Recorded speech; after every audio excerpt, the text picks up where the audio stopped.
नमस्कार दोस्तों, मैं विशाल वशिष्ठ स्वागत करता हूं आपका हमारे चैनल मोटिवेशनल गुरुजी पर। दोस्तों, मोटिवेशन एक ऐसी चीज है जो दूसरे को देखकर आ सकती है, परंतु जब तक अंदर से इच्छा ना हो तब तक मोटिवेशन कहीं से नहीं आ सकता। क्यों नहीं आ सकता? क्या हमारे संस्कार पीछे रह जाते हैं, हमारी संस्कृति पीछे रह जाती है, हमारी विल पावर पीछे रह जाती है? इस विषय पर हम बात करेंगे आज हमारे मोटिवेशनल गुरुजी से, जिनका नाम है डॉक्टर सुकामा आचार्य जी। सुकामा जी 40 वर्षों से समाज को समर्पित हैं। शिक्षा और संस्कार के क्षेत्र में इन्होंने अपना जीवन समर्पित कर दिया। इन्होंने विवाह नहीं किया, इन्होंने अपना पूरा जो जीवन है समाज कल्याण को समर्पित किया है कि किस तरह से आज की युवा पीढ़ी में संस्कार विकसित किए जा सके, शिक्षा के क्षेत्र में काम किया जा सके, ताकि एक व्यक्ति का निर्माण हो सके। सिर्फ डिग्री लेने से एक व्यक्ति जो है शिक्षित नहीं हो जाता, किन और चीजों की उसे आवश्यकता होती है कि वो एक संपूर्ण व्यक्ति बन सके। 40 वर्षों से इसी क्षेत्र में कार्य करते करते उनका अनुभव, उनकी बातें जो है हमारे साथ होनी एक सौभाग्य की बात होगी। आज के समय में रोहतक में अपनी सेवाएं दे रहे हैं डॉक्टर सुकामा जी, और आइए आपकी मुलाकात करवाता हूं डॉक्टर सुकामा जी से। दर्शकों, सबसे पहले मैं स्वागत करता हूं आचार्य सुकामा जी का। आचार्य जी प्रणाम। आचार्य जी, आपसे मिलने का सौभाग्य प्राप्त हुआ, तो मैं बहुत अच्छा समझता हूँ इस चीज को। आपके साथ जो समय व्यतीत करेंगे आशीर्वाद स्वरूप प्राप्त करेंगे। आचार्य जी, जो आजकल का माहौल है, एक वेस्टर्नाइजेशन, जो पश्चिमी सभ्यता हमारे देश में आ रही है, और हमारी जो संस्कृति है, पुरातन संस्कृति है, उसके ऊपर एक अभाव डाल रही है वो, तो उसके बारे में आप क्या विचार रखती हैं?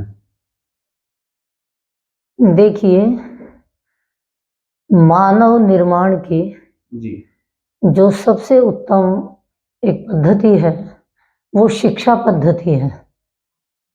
तो आजकल के वातावरण में जो हम देख रहे हैं कि हर प्रकार से एक वातावरण बड़ा विचारों की दृष्टि से दूषित होता जा रहा है, उसका सबसे बड़ा मूल कारण शिक्षा पद्धति है। जी और जब तक हम शिक्षा पद्धति के मूल को समझने का प्रयास नहीं करेंगे तब तक उसमें परिवर्तन भी संभव नहीं है। और जब शिक्षा पद्धति में परिवर्तन नहीं करेंगे तब तक मनुष्य के संस्कारों में, विचारों में, वातावरण में भी परिवर्तन कदापि संभव नहीं। और उसके लिए हमें शिक्षा को संस्कारों से जोड़ना पड़ेगा। जी आज की जो शिक्षा पद्धति है वो संस्कारों से दूर चली गई है। जी वो केवल रोजगार तक सीमित हो गई है। तो हमें शिक्षा के मूल को समझना पड़ेगा, उसमें परिवर्तन करना पड़ेगा। आचार्य जी, जैसे दिल्ली में आजकल के स्कूल हैं, विदेशों से लोगों को बुलाया जाता है और स्कूल दिखाए जाते हैं। प्रधानमंत्री जी भी हमारे स्कूल दिखाते हैं।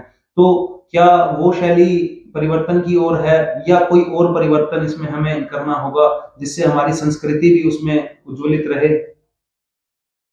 केवल मात्र प्रतिभा का प्रदर्शन करना और उसके अंदर जो कला कौशल है उसको प्रकट करना, जी और एक आर्थिक रूप से दृढ़ होना, इतने मात्र से हम अपने भारत को उत्तम भारत नहीं बना पाएंगे। हमें अपने उन विद्यालयों में इन सब चीज़ों के प्रतिभा का, कला कौशल का और एक उनकी आर्थिक दृढ़ता के लिए वो स्कूल एक स्तंभ बनेंगे। उसके साथ साथ हमें ये भी दिखाना पड़ेगा कि हमारी संस्कार, शिक्षा के साथ साथ संस्कार एक धरोहर है। जी क्योंकि शिक्षा और संस्कार का अविनाभाव संबंध है। जी तो उस चीज को जब कभी हमारे राष्ट्र में शिक्षा और संस्कार दोनों साथ साथ चले तो हम विश्व गुरु बने। जी क्योंकि शिक्षा का उद्देश्य क्या है कि वो हमारे संस्कारों को परिष्कृत करे, जी और यदि उसे संस्कार और नैतिकता जीवन में नहीं आती है तो वो शिक्षा कितनी ऊंचाइयों पर ले जाए किंतु हमें मानव तो नहीं बना पाएगी। मननशील, विचारशील, नैतिकता, इन सी चीज़ों से तो कदापि नहीं जोड़ पाएगी। एक अच्छा प्रयास है वो भी, यदि हमारे माननीय प्रधानमंत्री जी या दूसरे जो हैं उन विद्यालयों का एक तरह से परीक्षण करते हैं, आकर के लोग देखते हैं, उनकी एक बहुत सारी चीजें अच्छी भी हैं, उससे भी हमारा गौरव बढ़ता है, पर मूल नहीं सींच पाएंगे, उसको तो हमें पकड़कर चलना ही पड़ेगा। तो आचार्य जी, आपको क्या लगता है कि क्या चीज इसके अंदर हमें ऐड ऑन और करनी चाहिए जिससे कि संस्कार भी विकसित हो सके, शिक्षा भी विकसित हो सके और अपने मूल से जो है व्यक्ति जुड़ा रहे, और जो बच्चे में एक संस्कार विकसित होने चाहिए, जैसा कि आपने कहा सिर्फ शिक्षा एक डिग्री प्राप्त कर लेना सिर्फ नहीं है, अगर उसमें संस्कार विकसित नहीं है, किसी बुजुर्ग महिला को सड़क पर देख करके अगर सड़क पार ना करवाई तो उन डिग्रियों का कोई फायदा नहीं, ऐसा मैं समझता हूँ। तो आप उसमें क्या समझती हैं कि ऐड ऑन करना चाहिए हमें ऐसा? मैं तो एक ही बात कहना चाहूंगी कि जब भारत में अपने पुरा काल में, यदि हम और पीछे जाएं, जिस राम को हम भगवान मानते हैं, कृष्ण को हम भगवान मानते हैं, उस समय की जो शिक्षा पद्धति थी गुरुकुल पद्धति थी, और गुरुकुल पद्धति जीवन पद्धति है, वो शिक्षा पद्धति भी है किंतु उसके साथ साथ वो जीवन पद्धति है। और जब तक वो गुरुकुल की पुराकालीन शिक्षा पद्धति हमारे भारत में प्रचारित प्रसारित नहीं होगी, तब तक हम जो आप कह रहे हैं कि एक वृद्ध को, असहाय को देख करके उसकी सहायता करने के लिए हमारे कदम, हमारे हाथ आगे बढ़े, तो तब तक वो चीजें नहीं बन पाएंगी। प्रदर्शन तो बढ़ जाएगा, वाहवाही भी हो जाएगी, क्योंकि व्यक्ति की प्रतिभा भी एक चमत्कार बनाती है, और व्यक्ति के कला कौशल भी, व्यक्ति की कुशलताएं भी, ये भी व्यक्ति को चमत्कृत तो करती हैं, पर जो एक मानवता है उसको नहीं दे पाएंगे। ऐसी स्पर्धा चल रही है आजकल हमारे स्कूलों में जिसमें मार काट है, गला काट स्पर्धा चल रही है, उसको मैं एक शब्द में कह सकती हूँ, गला काट। यानी कितनी हमारी प्रतिभाएं कुंठित हो जाती हैं जब उनको उचित लक्ष्य नहीं मिलता। उस समय वो अध्यात्म जो है ना, जो हमारी प्राचीन शिक्षा पद्धति में था, वो अध्यात्म मूल में नहीं है। अध्यात्म मूल का मैं कहना चाहूंगी कि जब जब हम अपने जीवन में जब हम सफलता प्राप्त करते हैं तो उसके पीछे कभी हम स्वयं कारण नहीं होते, हम सामाजिक प्राणी हैं, हमारे आसपास के व्यक्ति, परिवार, समाज, वो भी हमारी उन्नति में कारण बनते हैं, क्योंकि मनुष्य सामाजिक प्राणी है। तो ऐसी स्थिति में सफलता असफलता अपने साथ साथ दूसरों से भी कुछ हमें आधार बनती है। तो ऐसी स्थिति के अंदर यदि हम अध्यात्म हमारे पास हो, धृति, क्षमा, दम, अस्तेय, ये चीजें हमारे साथ हो, यानी यदि हमें सफलता नहीं मिली तो हम उसमें टूट ना जाएं, कोई बात नहीं, हम फिर प्रयास करेंगे, अथवा जितना मिल गया उसमें हम संतोष करेंगे। तो ये जो चीजें थी धर्म की, धृति, क्षमा, दम, ये बहुत महत्वपूर्ण है, ये हमारी शिक्षा के मूल हैं।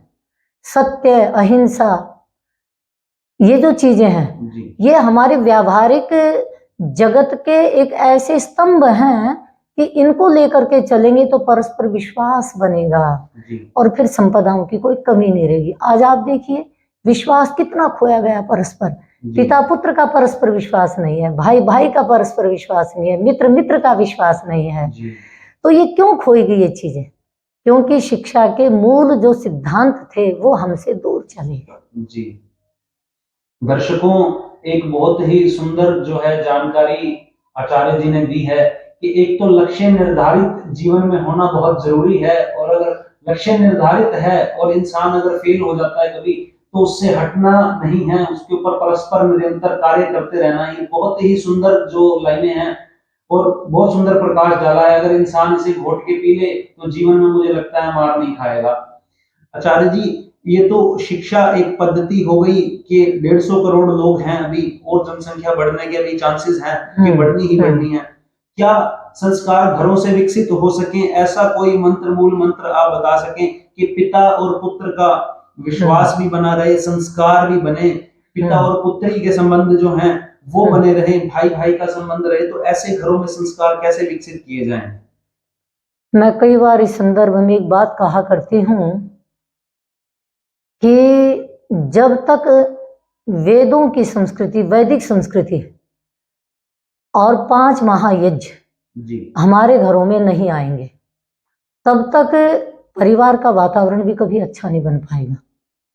हमारी प्राचीन परंपरा में 5 महायज्ञ इतने महत्वपूर्ण हैं जिनसे प्रातःकाल से सायंकाल तक घर का एक वातावरण बड़ा सुंदर बन जाता है। जी जब प्रातःकाल उठ करके ब्रह्म यज्ञ करेंगे पति पत्नी दंपति परिवार के लोग, जी तो वो आत्मनिरीक्षण करेंगे, जी और जब आत्मनिरीक्षण करेंगे तो जो कुछ परस्पर व्यवहारों में कटुताएं हैं, अशुभ है, जी वो स्वयं दूर हो जाएगा परस्पर। और उसके पश्चात जब देव यज्ञ करेंगे तो देव यज्ञ के अंदर घर का जो एक वातावरण है, वो जो भौतिक वातावरण है वो पवित्र बन जाएगा, और मंत्रों पर चिंतन करने से अंदर का वातावरण भी पवित्र बन जाएगा।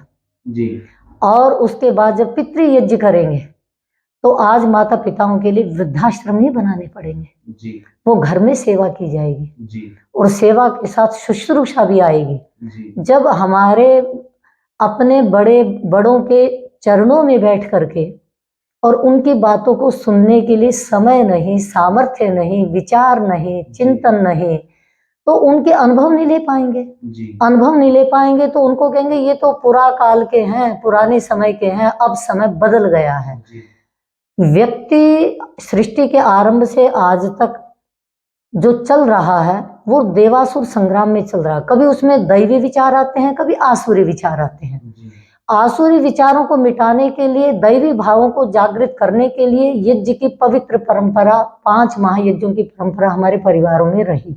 जी तो जब पितृयज्ञ से उनका सम्मान करेंगे, श्रद्धा पूर्वक सेवा करेंगे, शुश्रूषा करेंगे, तो उनकी बातों को सुन करके उनके अनुभव लेंगे।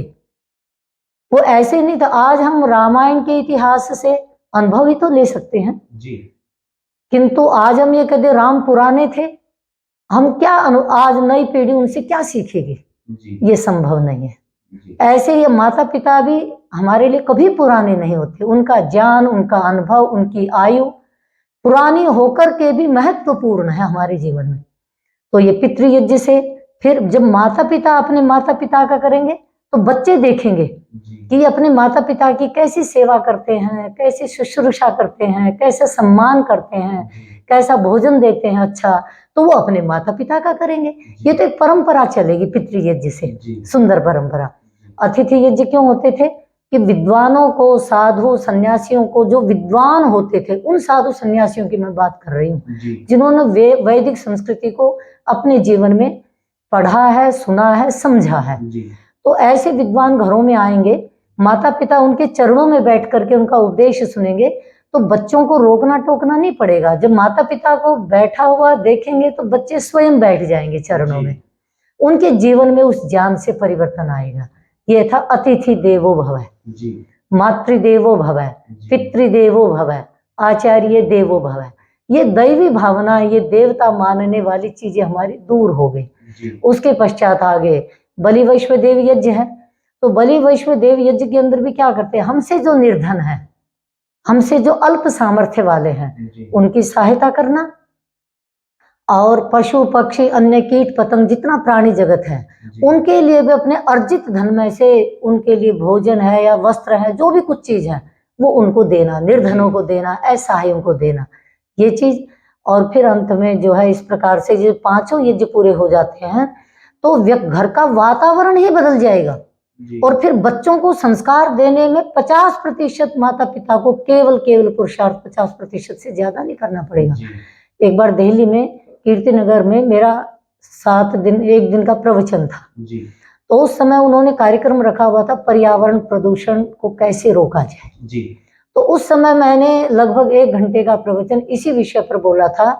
यदि 5 महायज्ञों को प्रत्येक परिवार में अपना लिया जाए, जी जो हमारी वैदिक संस्कृति के स्तंभ हैं, तो आप ये समझिए उनसे वैचारिक प्रदूषण दूर हो जाएगा, और वैचारिक प्रदूषण के दूर होते ही सांस्कृतिक प्रदूषण दूर हो जाएगा, पर्यावरण प्रदूषण दूर हो जाएगा, जल वायु सब वो समझ में आ जाएंगे ना। जी हमारी प्रकृति के प्रति क्या कर्तव्य है, जी हमारे परस्पर परिवार में क्या कर्तव्य है, समाज के प्रति क्या कर्तव्य है। जी तो मैं तो ये समझती हूँ जब से हमारी परिवारों से पंच महायज्ञों की पवित्र परंपरा निकल गई, तब से हम उस उत्तम श्रेष्ठ जो परंपराएं थी उनसे हम दूर चले गए जी। और उसी का परिणाम है कि संस्कार न माता पिता स्वयं ले पा रहे हैं, न बच्चों को दे पा रहे हैं, फिर विद्यालयों में भी वो लेकर के नहीं जाते हैं। तो ये परिस्थितियां ऐसे बनी हुई हैं।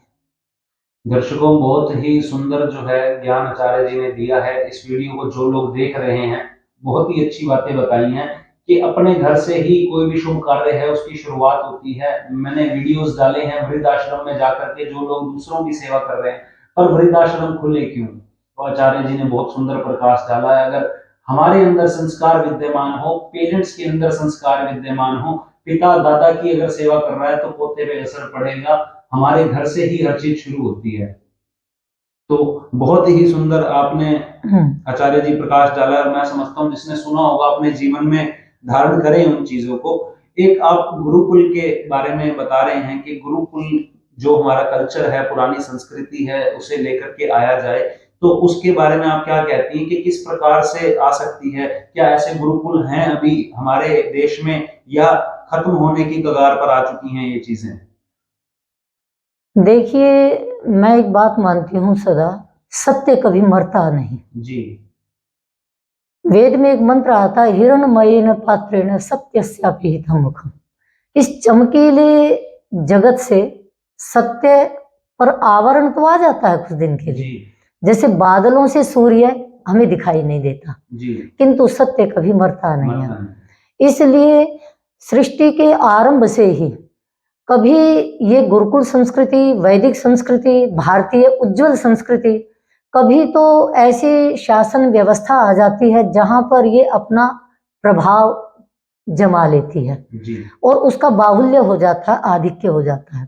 उस समय में सारा वातावरण जो है हमें अधिकतर अच्छा दिखाई देता है जी। किंतु कभी ऐसा होता है कि वो शासन व्यवस्था, वो शिक्षा, वो संस्कृति शासन व्यवस्था के कारण धूमिल हो जाती है किंतु नष्ट कभी नहीं होती।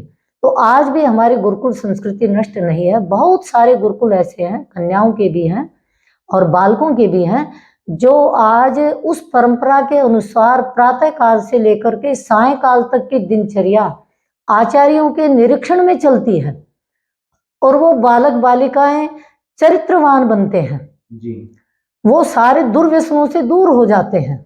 आज ही प्रातःकाल मेरा किसी एक बहन से बात हो रही थी, वो कहने लगी मेरे भाई को नशे का शिकार हो गया जी। हम बहनें तो पिताजी ने गुरुकुल में पढ़ा दी, हम तो अपने माता पिता के हर साथ उनके साथ खड़े हैं जी।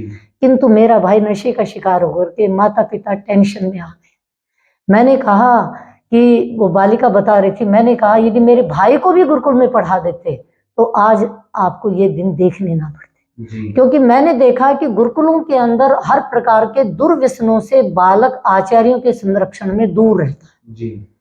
जब इस प्रकार के दुर्व्यसनों से दूर रहेगा, सद्विचारों का ग्रहण करेगा, तो इस समाज के अंदर वो यदि बहुत विशेष नहीं बन पाया तो निम्न स्तर का तो बनेगा ही नहीं जी। और ये परंपराएं सदा से कभी अधिक हो जाती हैं, कभी न्यून हो जाती हैं। तो आज भी गुरुकुल संस्कृति के माध्यम से हमारी वो पवित्र परंपराएं सुरक्षित हैं जी। और मैं समझती हूँ सुरक्षित रहेंगी भी, न्यून अधिक अवश्य हो जाती है। जी।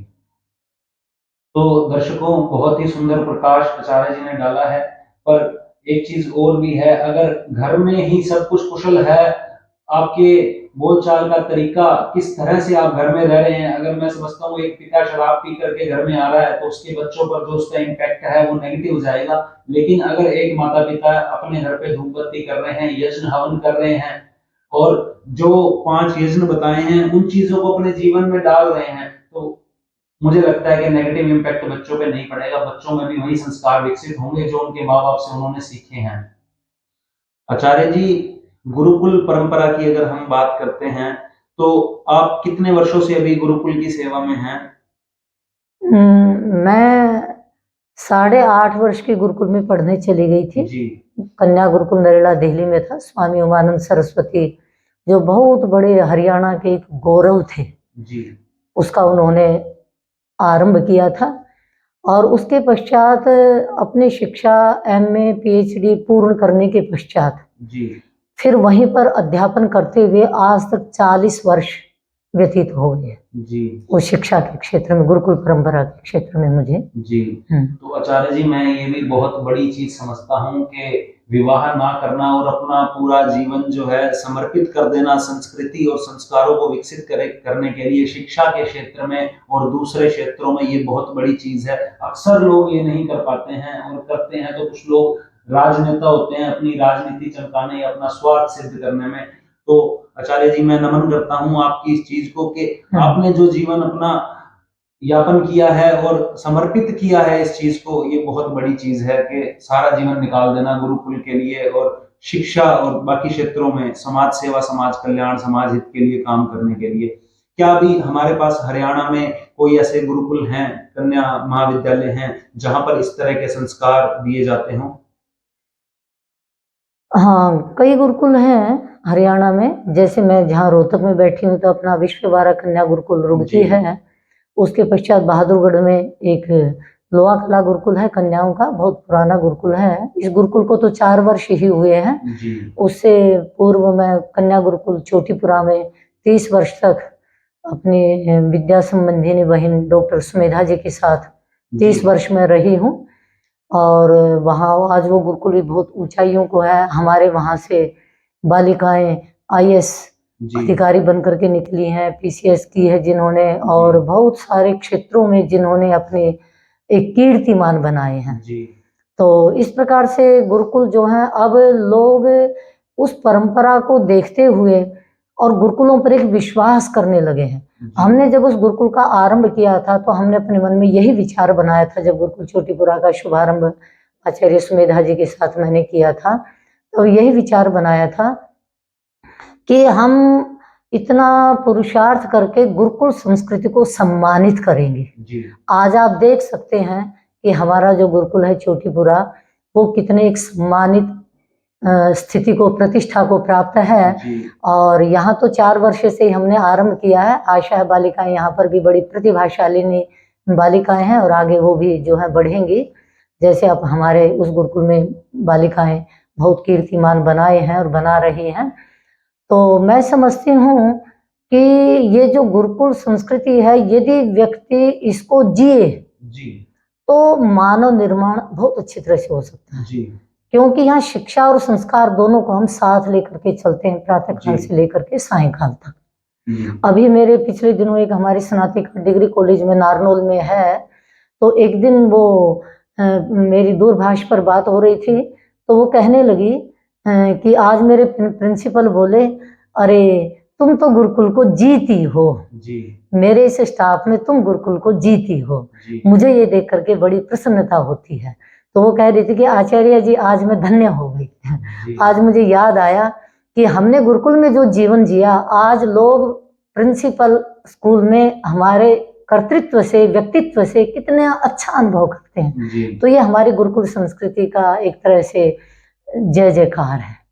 आचार्य जी, क्या शिक्षा पद्धति स्कूल की और गुरुकुल की जो किताबी एक शिक्षा है वो अलग अलग रहती है? जैसे कि आपने बताया IAS और IPS भी गुरुकुल से निकले हैं, तो क्या शिक्षा पद्धति और किताबें, सिलेबस कुछ अलग रहता है? CBSE जिस तरह एक बोर्ड है, एक आजकल इंटरनेशनल बोर्ड भी है, हरियाणा बोर्ड है, तो क्या कुछ अलग रहता है?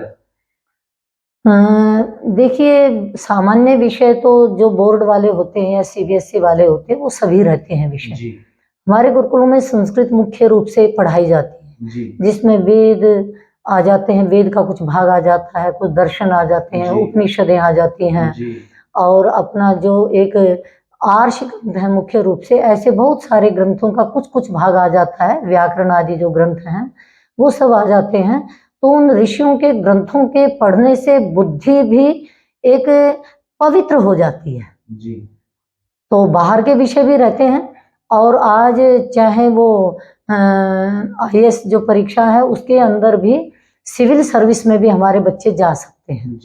तो उसी पद्धति से हमारी छात्राएं उन क्षेत्रों में भी चली जाती हैं। सिविल सर्विस की लाइन है, आयुर्वेद का क्षेत्र है, योग का क्षेत्र है, और ये जो क्षेत्र हैं। और उसके बाद हमारी छात्राएं जो हैं जैसे शास्त्रीय आदि करके, और उसके बाद अब हो गया आगे लॉ के क्षेत्र में भी चली जाती हैं। अच्छा। हमारी कुछ बालिकाएं प्रबंधन के क्षेत्र में भी गई हैं, उनके अंदर स्नातक बनने के बाद ये भावना आ गई हम प्रबंधन क्यों नहीं कर सकते। जी। तो उन्होंने जो MBA किया जी। और उसके अंदर भी बहुत ऊंचा स्थान बनाया। जी।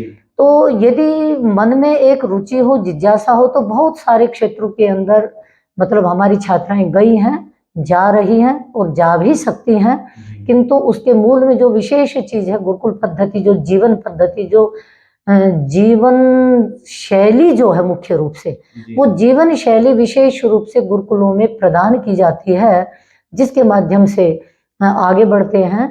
और ये गुरुकुल पद्धति तभी तक बढ़ेगी कि जैसे हमने अपना जीवन लगाया, जी। हमारे बहुत सारे हमारे जीवन को देख करके, जैसे हम अपने आचार्यों के जीवन को देख करके जी।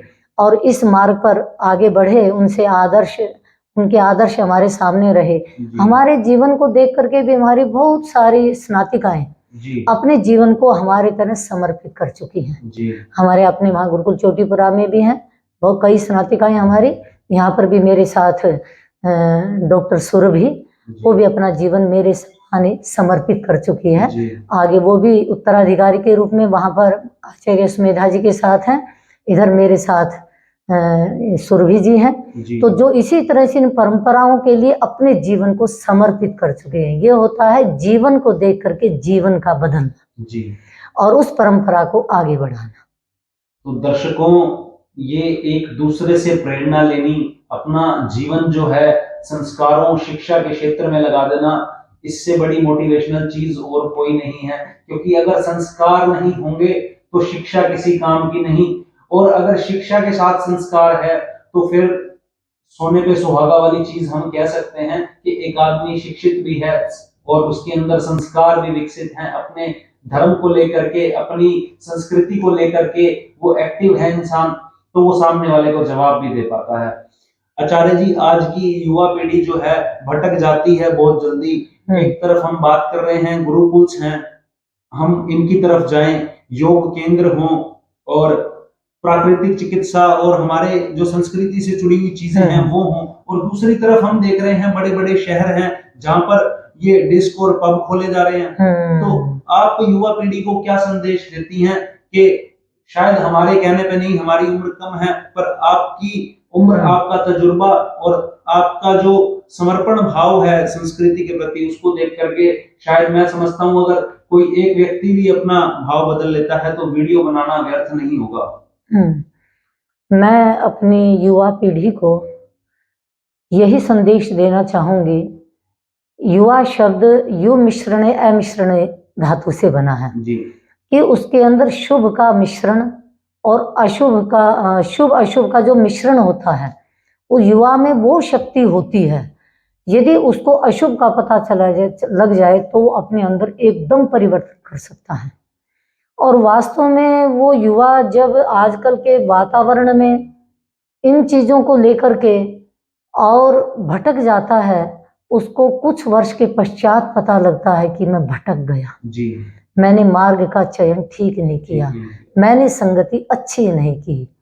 तो जब उसको बाद में पता लगता है तो उसके पीछे तब तक समय उसका निकल चुकता है। जी। तो मैं ये कहूंगी कि वो अपने जो प्राचीन परंपरा के अनुरूप उनके जो अपने माता पिता हैं, जो समाज के अंदर एक आदर्श व्यक्तित्व को लेकर के जो व्यक्ति जी रहे हैं, वो उनका अनुकरण करें। जी। क्योंकि या तो हमारी शिक्षा ऐसी हो, शिक्षा ऐसी नहीं है तो फिर विचारों के परिवर्तन के लिए केवल उत्तम संगति ही एक साधन है। जी। ऐसे स्थानों पर उन बालकों को, उन युवाओं को ले जाया जाए जहां पर जाकर के वो एक ऐसे संस्कार और ऐसे एक वातावरण को पाएं जिससे उनमें परिवर्तन की संभावना बन जाए। जी। ऐसे स्थानों पर उनको माता पिता और जो विद्यालय हैं आजकल के जिनमें वो पढ़ते हैं, ऐसे स्थानों पर उनको लेके जाना चाहिए, उनको दिखाना चाहिए। या शिक्षा परिवर्तन करेगी, या वातावरण उनके जीवन को बदलेगा, या फिर एक संगति उनके जीवन को बदलेगी। जी। तो या तो ऐसी शिक्षा की ओर जाएं, या एक ऐसे व्यक्तियों की संगति करें जिनके जीवन आदर्श हैं। जी। या एक अच्छे वातावरण में रहें। जी तो ये 3 चीजों से उनके जीवन में परिवर्तन हो सकता है। तो मैं तो यही कहना चाहूंगी उन सब के लिए कि वो समय से पहले चेत जाएं। युवैव धर्मशील स्यात्, अर्थात युवावस्था में ही वो शिक्षा और संस्कारों के महत्व को समझ करके और अपने युवावस्था को सार्थक करें। तो दर्शकों, बहुत ही सुंदर जो है ज्ञान आचार्य जी ने हमें दिया है, और मैं समझता हूँ कि जैसी संगत और वैसी रंगत, जो उदाहरण दिया आचार्य जी ने कि आपकी जैसी संगत होगी वैसा रंग आप पर चढ़ेगा, जैसे लोगों के बीच में आप रहेंगे वैसा इम्पैक्ट आपके ऊपर आएगा। आचार्य जी, काफी समय आपका लिया है, पर फिर भी मैं चाहूंगा कोई ऐसी 2 किताबें जो निजी जीवन में आज का व्यक्ति पढ़े और उससे उसका सुधार हो सके, जीवन निर्माण हो सके, कुछ अच्छा सीख सके, कोई 2 किताबें ऐसी जो हर युवा को, हर इंसान को पढ़नी चाहिए। मैं कहना चाहूंगी महर्षि देव दयानंद सरस्वती ने जो हमारी प्राचीन गुरुकुल शिक्षा पद्धति थी, जी जिसको कभी रामायण और महाभारत में ही हम सुनते आए, आज उस इतिहास को पढ़ते हैं तो उस गुरुकुल संस्कृति के विषय में सुनते हैं जी कि राम गुरुकुल में पढ़े, कृष्ण गुरुकुल में पढ़े। जी तो उन्होंने ब्रह्मा से लेकर के जैमिनी तक की जो कड़ी टूट गई थी, जी उस कड़ी को जोड़ा और उस प्राचीन गुरुकुल परंपरा को अपने अमर ग्रंथ सत्यार्थ प्रकाश में जी उद्धृत किया। जी और अमर हुतात्मा स्वामी श्रद्धानंद ने गुरुकुल कांगड़ी की स्थापना करके और उसमें अपना सर्वस्व होम करके जी उस गुरुकुल पद्धति को आगे बढ़ाया। जी उसके पश्चात स्वामी उमानंद सरस्वती ने अपने उत्तर भारत के अंदर गुरुकुलों की एक श्रृंखला चला दी। जी तो उस महर्षि देव दयानंद सरस्वती के सत्यार्थ प्रकाश को अवश्य पढ़ना चाहिए, जिसके अंदर हम सत्य असत्य के प्रकाश, सत्य को जान पाएंगे, असत्य को छोड़ पाएंगे। जी क्योंकि उस पुस्तक का नाम ही है सत्य के अर्थ का प्रकाश करना। जी और सत्य के बिना समृद्धि और शांति कभी स्थायी नहीं मिलती। जी तो इसलिए मैं ये कहना चाहूंगी महर्षि देव दयानंद का सत्यार्थ प्रकाश अपने आप में एक ऐसा अमर ग्रंथ है कि व्यक्ति उसके अध्ययन से कितने लोगों के जीवन को बदला है उसने, जी और वो अपनी धर्म, अपनी संस्कृति, अपनी सभ्यता, सब चीजों को परिवर्तन करने की एक क्षमता रखता है। जी और ऐसे ही उसी के साथ गीता के अंदर, गीता के विषय में भी कहना चाहूंगी, उसके अंदर एक वचन आता है बहुत सारी चीजों को लेकर के, अध्यात्म विद्या विद्यानाम। जी हमारे जीवन में हम किसी भी क्षेत्र में काम करें, क्योंकि यदि हमारा मूल अध्यात्म से जुड़ा हुआ है तो फिर हम यदि एक इंजीनियर बनेंगे तो ईमानदार इंजीनियर बनेंगे, जी एक शिक्षक बनेंगे तो कर्तव्यपरायण शिक्षक बनेंगे, जी एक चिकित्सक बनेंगे तो एक दयालु चिकित्सक बनेंगे, जी एक व्यापारी बनेंगे तो एक धर्म को साथ लेकर के चलेंगे। जी तो ये सारी जो चीजें हैं, इन चीजों को समझने के लिए हमें अध्यात्म के मूल को पकड़ना पड़ेगा। और जो अपने ग्रंथ हैं, रामायण का इतिहास है और अपनी जो गीता है, गीता के अंदर भी बड़ा सुंदर उपदेश है आत्म तत्व और शरीर तत्व का। तो गीता को भी साथ लेकर के चलें और महर्षि देव दयानंद के सत्यार्थ प्रकाश को यदि लेकर के चलते हैं तो निश्चित रूप से मैं समझती हूँ कि जीवन में परिवर्तन आएगा। तो आचार्य जी, जिस गुरुकुल में अभी आप हैं, यहाँ पर अगर कोई परिवार अपने बच्चों का एडमिशन कराना चाह रहा हो तो क्या उसका प्रोसेस रहता है? उसमें हम अभी हमारे पास भवन कम है तो हम कम बच्चे ही लेते हैं। पुनरअपि हम लगभग मार्च के अप्रैल के प्रथम सप्ताह में प्रवेश परीक्षा लेते हैं। जी उस प्रवेश परीक्षा में जो बालिकाएं उत्तीर्ण हो जाती हैं, ऐसी ही कुछ 20-25 बालिकाओं का जितना स्थान होता है जी उतनी बालिकाओं का हम प्रवेश कर लेते हैं। इनका कोई शुल्क भी आचार्य जी क्या रहता है? हाँ, शिक्षा का हम कोई शुल्क नहीं लेते, गुरुकुल परंपरा में ऐसा नहीं है। और केवल भोजन और छात्रावास का हम शुल्क लेते हैं। लगभग वर्तमान में 3,500 छात्रावास और भोजन का शुल्क है।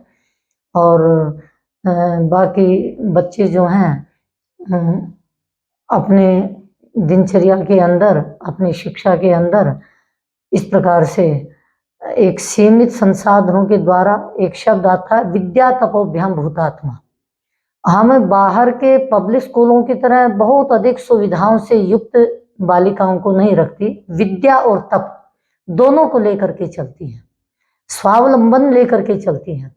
यहाँ पर बालिकाएं अपने पात्र खुद साफ करती हैं, अपने वस्त्र खुद धोती हैं, अपने कक्षों को खुद व्यवस्थित करती हैं, शोधन का कार्य अपने परिसर में अपने आप करती हैं। ये उनका प्रातःकाल 4 बजे उठ करके और रात्रि तक एक तप के रूप में चलता है, स्वावलंबन के रूप में चलता है।